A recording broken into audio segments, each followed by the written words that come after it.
Welcome to Women's Dialogue channel. In today's episode, we will talk about international business and what it is be like to having your own brand and world-renowned company. So, with all the questions, let's start for today's episode. We have with us world-famous businesswoman Bisila Bokako. She is joining us from New York and she is the founder of Bisila Bukaku Embassy Service, which is called BBES Consultancy. So I'm so excited to have you, Bisila. Welcome on this platform. Thank you so much, Dr. Shashi. It's a pleasure. And let me tell you something. I love your country. I was in 2013. I was in Doha and it was amazing. Actually, I was there for a women's conference and to support women in entrepreneurship. So I have a beautiful memory about your country. That's beautiful. And thank you for finding that connection. I'm so glad to hear from you. So, Bisila, tell us what is it like to have an international business development profession? Well, I think that I always wanted to go out of thinking global, of Right. thinking local. Most people, when they put a business, they thinking local, and particularly women. When we think about a business, we want to survive in business. Yes. We want to see that like a way to just feed our families and take care of ourselves. But Yeah. I think that we sometimes don't give ourselves the opportunity to think big and to think in dreaming big. So I think that I started to think big when I was a young kid. And I realized that all of the constraints and the limitations is in our minds. Mhm. Obviously, the society, we have to really face situations that are already done there by society. But I think that we can overcome that if we really start thinking differently.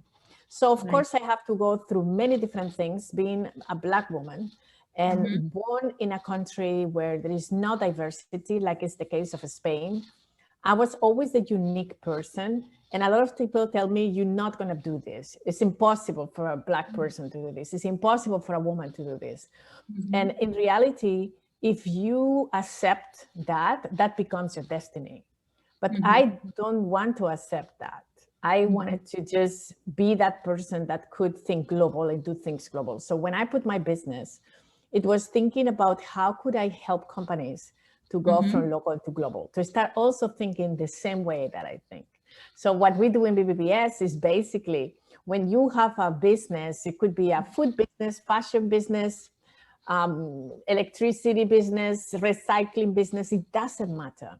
But it's Right. not only in your rural area or in your city. Mhm. You're going to start thinking that you could reach out to so much people. What is Yeah. business about? At the end, business is all about service to Mhm. humanity. And that's another concept that I want to really um, highlight here because most of women, we are Yeah. in Yeah. service. Let me stop you here for a while because since you touched a lot of topic and a lot of points. So when you start your this BBES business, I just would like to get connect with that. How one can get into this similar kind of profession? What kind of skills? Mm. What kind of passion one has to require or has to acquire before reaching on I that? think the first thing you should have is curiosity. Curiosity to explore the world and to understand the world. One of Mhm. the skills that it requires us is to read a lot. You really need to read and understand different cultures and understand different people and be a traveler. Mhm. Sometimes you don't have the opportunity to travel because you might not have the economic resources or the possibilities because maybe you have small children or anything, but you could travel with your mind, and books helps you to travel with your mind. So to be in my business, you definitely need to be a curious person, but also you need to understand how the world works and how business world works from Right. different perspective, because I'm giving advice to someone, for example, that is in Doha and wants to enter the United States market. So I Right. also need to understand the culture that the person is going to bring here, because most Right. of the business that I have seen that they did not work It Mm-hmm. was not because the product was not great or the everything you could manage and negotiate. But I Mm-hmm. have seen in many negotiations in the table that the reason why the business didn't move forward, it was Mm-hmm. because there was a clash of culture. People Mm-hmm. see the things differently. So when in my business, it's very important to be empathic, to Mm-hmm. understand others, to put yourself in other people's feet. Of course, I studied law and economics. It was also skills that I required to understand Mm-hmm. legal perspective documents for international trade. You need to Right. know a little bit about economy and you need to know a little bit about the legal ecosystem that is Yeah. out there. So that's what I did. Uh, that's simply genius, and I really like the way you explain. But when we are talking about this, one very quick point is coming in my mind about during this kind of situation, like we are stuck in this pandemic, and we are talking about international business, how one can deal this kind of situation, and it's still we are able to make our businesses. Mhm. You see, it's a great question. Thank you so much for asking that because most of the time we believe that international business is all about traveling, right? But Right. now we have technology. And Mm-hmm. it's important that we realize that during this pandemic situation, one thing we Mm-hmm. have realized is that as humans, we have instruments that Mm-hmm. could change and there is no frontiers. So if I have a Mm-hmm. product and I put an online store, I'm still Right. doing international business because I might reach out. So what I have to do is to really change my marketing perspective. So I could Mm. reach out to different markets. If you Right. only have the whole information and the images that in your website only cater for a certain type of population, you are Mm-hmm. denying yourself the opportunity to reach out to different markets. So what Yeah. you need to do realize is that marketing is key. You need to find your customers, your clients. Right now is Mm-hmm. not the customer needs to find you because probably you could not go and see that person in Mm-hmm. trying to Right. sell that something. But you have social media and you have technology and you have a great website. So I will suggest that people that is right now in this situation is to really try to maximize these Mm-hmm. mechanisms to really Right. make things because things will get back to normal. The human beings will love social contact and Mm-hmm. eventually we'll go back to having meetings and everything, but be ready because if you are able to use this time efficiently to educate yourself, and there's a lot of things that I didn't know. And I Mm-hmm. have to educate myself in a lot of things about technology just because I knew that I could not travel or do something. So I have Yeah. to also advise my clients to put the Mm-hmm. investment of time and money in that mechanisms that is going to help you that the client finds you. Mm-hmm. That's a lot of insightful points, and I just feel like yes, with social media and utilizing your time efficiently during this time is essential for businesses. So, what is it like to have this profession? I'm sorry. Like, what is it like to have this profession, international business development? What kind of challenges or struggle one can have in this profession? Well, you have a lot of up and downs because, of course, you go with the flow of what is happening in the world. Right. Obviously, COVID has a huge impact in my business. Another Mm-hmm. thing that also is the political turmoils and the Mm-hmm. commercial wars between different countries, of course, also can affect my business. Why? Mm-hmm. Because I do a lot of business between Europe and United States. So Mm-hmm. if there is not agreements, trade agreements that are favorable in order for companies to come here, that is going to hurt my business because people could not. Maybe the taxes are too high for them. For the taxation in one product is too high. We have an experience, for example, with wines from Spain. From the Mm-hmm. last years, it was not so easy to enter this product here. It was too much complications. Also, with foods, you have the FDA. And some Mm-hmm. products, for example, all the meat products are very difficult to enter in the United States. So you have to really have certain certifications. So this is the challenges that the business have, but it also have a lot of satisfaction because it's like Yeah. having a baby all the time. You know Mm-hmm. that somebody has a beautiful dream and Mm-hmm. it has designed something and produce something beautiful and wants to other people appreciate that. So Mm-hmm. I always have such a huge satisfaction when I see that someone sometimes takes time to get there, but when it gets there, just to give you an example, I know a fashion designer from Spain that her dream was always to do the fashion week in New York. This is, of course, the dream for every fashion designer. And Mhm. she was years and years working so hard. And I was working with her for all these years. And the day that she was just, and I mean, 2 years ago, she was here in the fashion week.